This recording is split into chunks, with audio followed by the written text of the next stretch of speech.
Au nom du Père et du Fils et du Saint-Esprit. Amen. Mon Seigneur et mon Dieu, je crois fermement que tu es ici, que tu me vois, que tu m'entends. Je t'adore avec profonde révérence. Je te demande le pardon de mes péchés et la grâce de faire avec profit ce moment de prière. Ma Mère Immaculée, Saint Joseph, mon Père et Seigneur, mon ange gardien, intercédez pour moi. 3 novembre. Nos églises en France sont redevenues silencieuses dans le cadre d'un nouveau confinement. Et je te l'avoue, Seigneur, qu'est-ce que ça me coûte?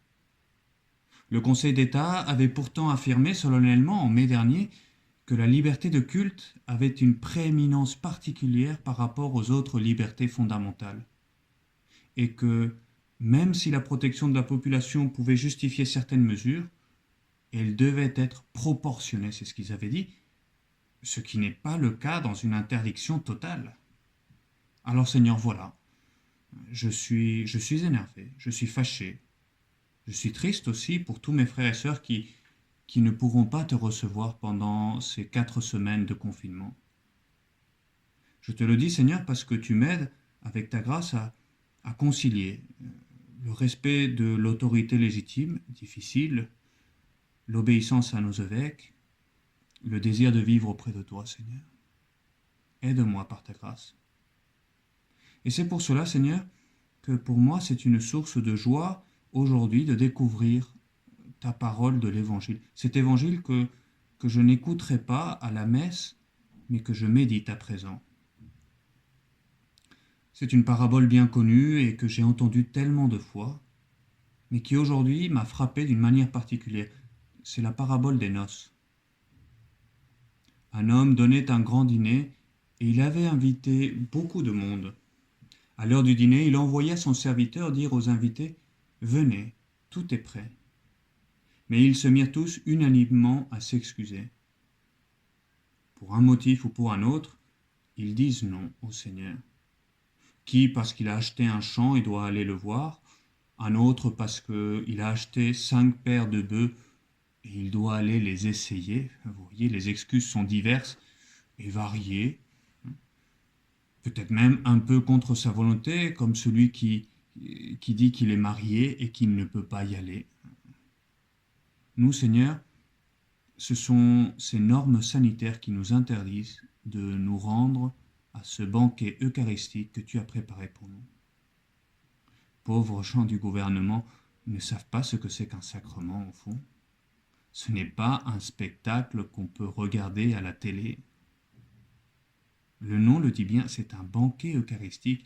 Et le maître de maison nous le dit, et avec raison, il est pris de colère. Il est pris de colère, et c'est ça, Seigneur, ce qui m'a frappé aujourd'hui en lisant cet évangile. Comment ne l'avais-je pas vu avant? Tant de fois j'ai entendu cette parabole, et je me suis plutôt centré sur les motifs de ceux qui disent non, les excuses que l'on trouve pour dire non au Seigneur. Mais j'avais oublié un point essentiel. Le premier affecté par ce refus, c'est toi, Seigneur. C'est toi qui es triste que nous ne puissions pas venir au banquet que tu as apprêté pour nous à la messe.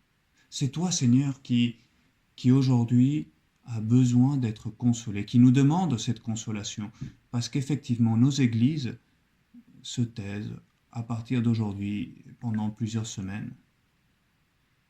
Voilà, Seigneur, ce qui me donne un petit peu de baume au cœur. Seigneur, me voici dans ce temps de prière pour te consoler. Oui, voilà ce que je peux faire, consoler le Seigneur dans la prière, dans cette prière quotidienne. Les églises se vident, eh bien, moi je pourrais rendre visite au Seigneur parce que les églises restent ouvertes à la prière personnelle, afin de rendre visite au Seigneur dans l'Eucharistie, dans le tabernacle, lorsque je ferai mon heure de sortie quotidienne, ou lorsque je rentrerai des courses, ou si vous faites partie des chanceux qui peuvent encore aller travailler dehors, eh bien, en rentrant à la maison, avant d'arriver, passez consoler le Seigneur. Oui, Seigneur, c'est toi qui es le premier affecté par ce refus, mais en même temps, tu réagis et tu nous dis, sortez, annoncez, aller chercher les gens. C'est cela que tu attends de nous, Seigneur. Nous qui sommes ici réunis auprès de toi, tu nous appelles à être de ceux qui annoncent le Seigneur dans ces nouveaux temps, dans ces temps où, justement, le refus est général. Tu veux que nous soyons ceux qui sortent invités, les nouveaux invités. Dépêche-toi, nous dit le Seigneur comme au serviteur. Dépêche-toi d'aller sur les places et dans les rues de la ville. Les pauvres, les estropiés, les aveugles et les boiteux, amène-les ici. Mais certes, Seigneur, je ne peux pas aller sur les places, je ne peux pas aller sur les rues à cause du confinement. Mais pendant ce confinement, que de pauvres, que d'aveugles, que de boiteux et d'extropiés j'ai autour de moi. Moi-même, nous tous, nous le sommes sans les sacrements.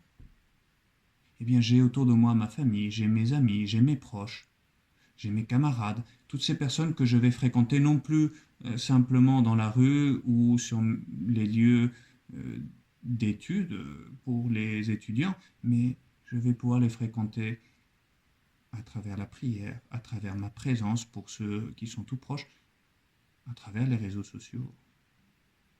Oui, laisse cette pensée éclairer ton avenir. Il y a une espérance dans un jour où, justement, nous pourrions nous laisser entraîner par la tristesse, par la déception, par le découragement. Laisse cette pensée éclairer ton avenir. Pendant ce mois, j'ai une mission.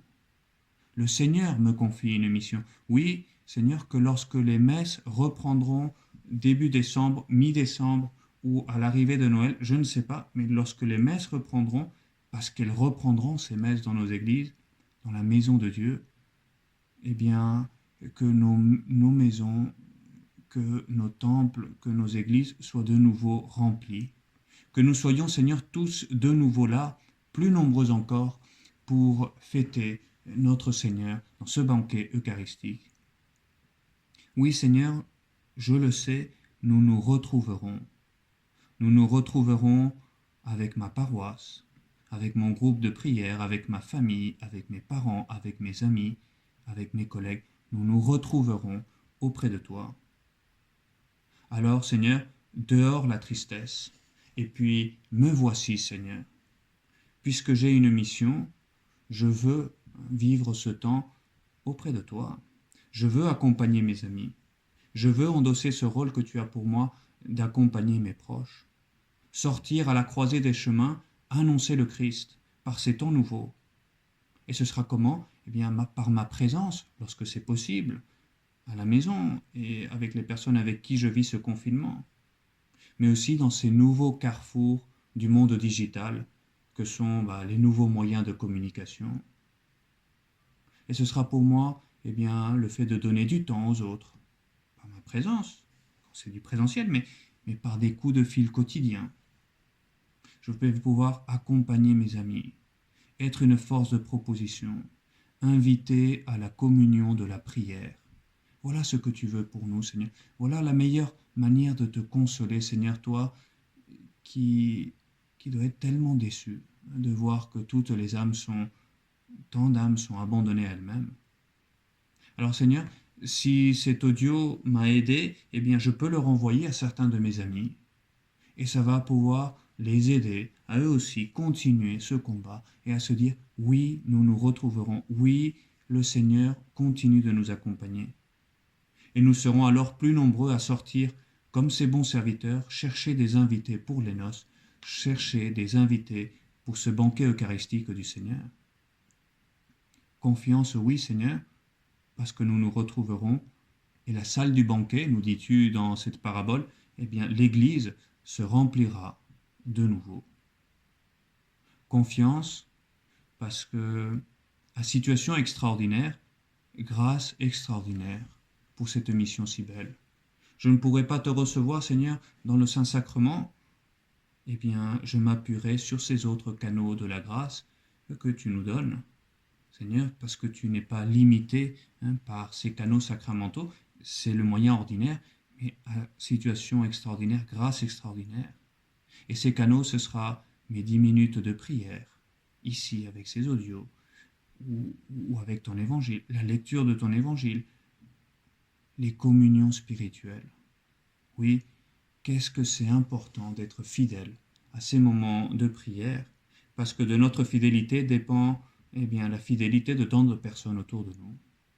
Et voilà, je commence dès maintenant, Seigneur, à me préparer pour ces retrouvailles eucharistiques lorsque ce confinement sera terminé. Oui, je commence par une communion spirituelle. Oui, Seigneur, je voudrais te recevoir avec la pureté, l'humilité et la dévotion avec lesquelles ta très sainte mère te reçut, avec l'esprit et la ferveur, la vibration des saints. Je te remercie, mon Dieu, des bonnes résolutions, des actes d'amour et des inspirations que tu m'as communiquées dans cette méditation. Je te demande de m'aider à les mettre en pratique.